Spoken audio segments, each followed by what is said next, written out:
आप लोग सब जानते हैं हमारे पाठ्यक्रम में एनईपी द्वारा भारतीय ज्ञान परंपरा एक इकाई को विशेष रूप से जोड़ा गया है।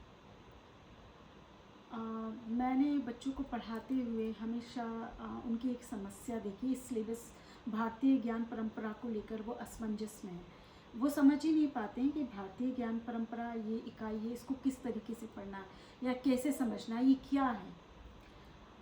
और जब ये समस्या उनके सामने आती है तो वो बहुत परेशान हो जाते हैं। तो मैं आप लोगों को एक चीज़ ये बताना चाहूँगी, भारतीय ज्ञान परंपरा के संदर्भ में अगर आप समझना चाहेंगे शाब्दिक रूप से, तो भारत देश आप उसको अच्छे से समझते हैं। भारत देश हमारा देश जहाँ हम रहते हैं, और परंपरा परंपरा हम आप सब ये जानते हैं, आपकी दादी है, आपकी मम्मी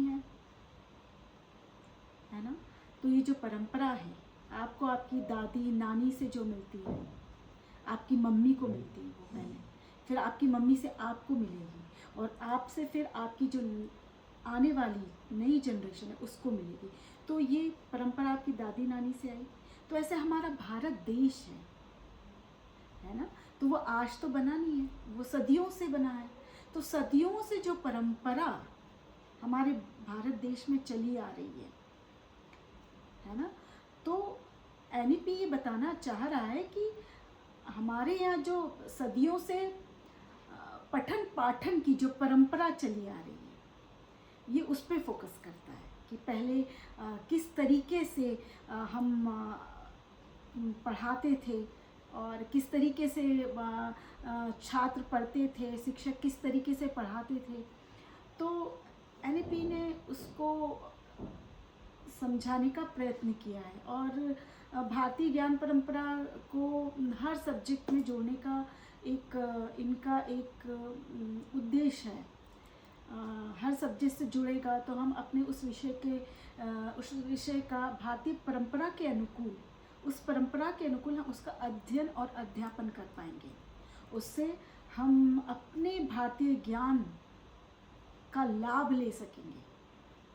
क्योंकि हम जब इतिहास देखते हैं तो इतिहास में हम ये पाते हैं कि हमारी जो गुरु शिष्य परंपरा थी, आप रामायण देख लीजिए, आप महाभारत देख लीजिए, आप उसमें पाते होंगे कि किस तरीके से जो छात्र थे वो गुरुकुल जाते थे शिक्षा लेने, और गुरुकुल जाते थे और गुरु के यहाँ शिक्षा ग्रहण करते थे, और जब ये योग्य हो जाते थे तो फिर वो आते थे और अपना अपना कार्य करके, जैसे आप देखेंगे जो क्षत्रिय होता है वो अपने क्षत्रिय धर्म का धनुर्विद्या सीखता है ना।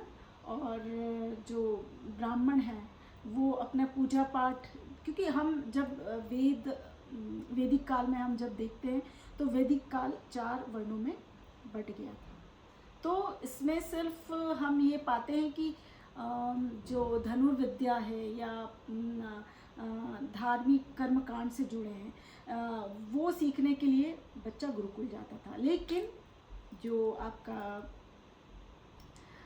वाणिज्य व्यापार ये तो अक्सर हम अपने पुरखों से ही सीखा करते थे, है ना। जो भी कार्य है, जैसे कुछ सेवक वाले कार्य होते थे, सेवा करने वाला कार्य, अब उसे तो गुरुकुल नहीं भेजा जा सकता था ना।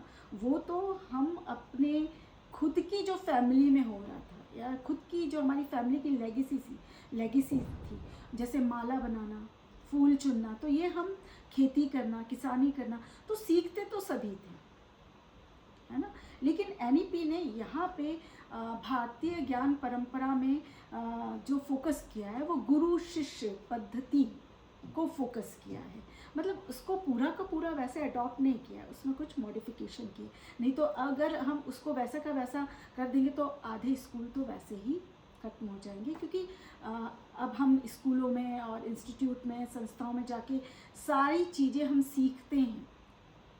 हम अगर हिंदी साहित्य पढ़ रहे हैं तो हम हिंदी साहित्य के लिए संस्थाओं में जाते हैं, विषय लेते हैं और फिर हम उसको आगे पढ़ते हैं। तो विषयों का विस्तार हो चुका है। अब अगर आज आधुनिक समय और हमारे पुराने समय को जब हम देखें तो अब चीज़ें क्या हो गई है, चीज़ें अब गुरुकुल से गूगल तक हो गई है। अब तो उसमें एक समन्वय बनाने के लिए गुरुकुल की आवश्यकता हमें क्यों पड़ी? गुरुकुल की आवश्यकता हमें इसलिए पड़ी क्योंकि हमारा ज्ञान बहुत समृद्ध था।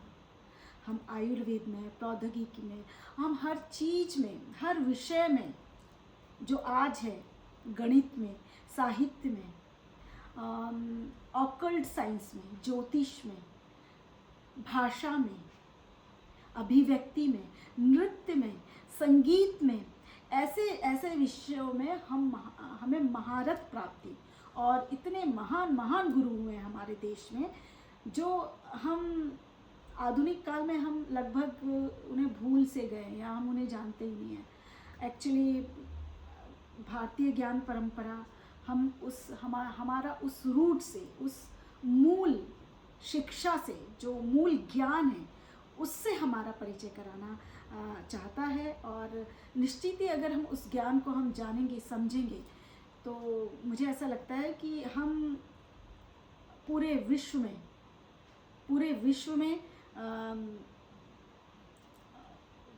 में जितना ज्ञान है उसका जो बेस है, अगर हम यहाँ से लेकर एक एक कड़ी से लेकर आगे बढ़े तो निश्चित ही हमारे यहाँ बहुत अच्छे अच्छे एक्सपर्ट और विद्वान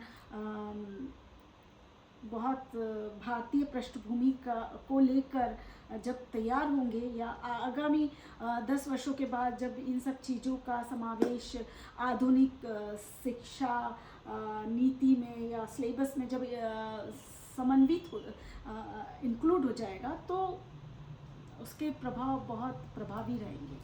और अगर मैं इसमें ऑकल्ट साइंस की भी बात करूं, हम ऑकल्ट साइंस है, अपना भूगोल है, तो भूगोल में ग्रह है, ऑकल्ट साइंस में भी ग्रह है, ज्योतिष में और भूगोल में, तो अगर हम उसको भी हम जोड़ दें तो उसका एक नया ही प्रभाव होगा, और उसमें नए नए शोध किए जाएंगे, रिसर्च। लोगों को ये लगेगा कि अरे भारतीय ज्ञान परंपरा में ग्रहों को इस तरीके से देखा जाता था, ग्रहों की दशाओं को देखकर और उनसे प्रिडिक्शन किया जाता था, उसको प्रिडिक्ट करके आप किसी भी व्यक्तित्व के जीवन के बारे में आप बता सकते थे, व्यक्ति कैसा दिखता होगा, उसका स्वभाव कैसा होगा। तो मुझे ऐसा लगता है अगर भारतीय ज्ञान परंपरा में हम जब इतने ज्ञानी थे, हमारे ऋषि मुनि और हमारे वेद इतने हेल्दी थे, इतना रिच नॉलेज हमारे पास था, तो उस नॉलेज का जो लाभ था हम नहीं ले पा रहे थे। तो नई राष्ट्रीय शिक्षा नीति में भारतीय ज्ञान परंपरा से जुड़ने के बाद मुझे पूरी उम्मीद है कि आप लोग उस ज्ञान का पूरा लाभ लेंगे और भविष्य में कुछ अच्छा ही करेंगे, बहुत अच्छा करेंगे। धन्यवाद।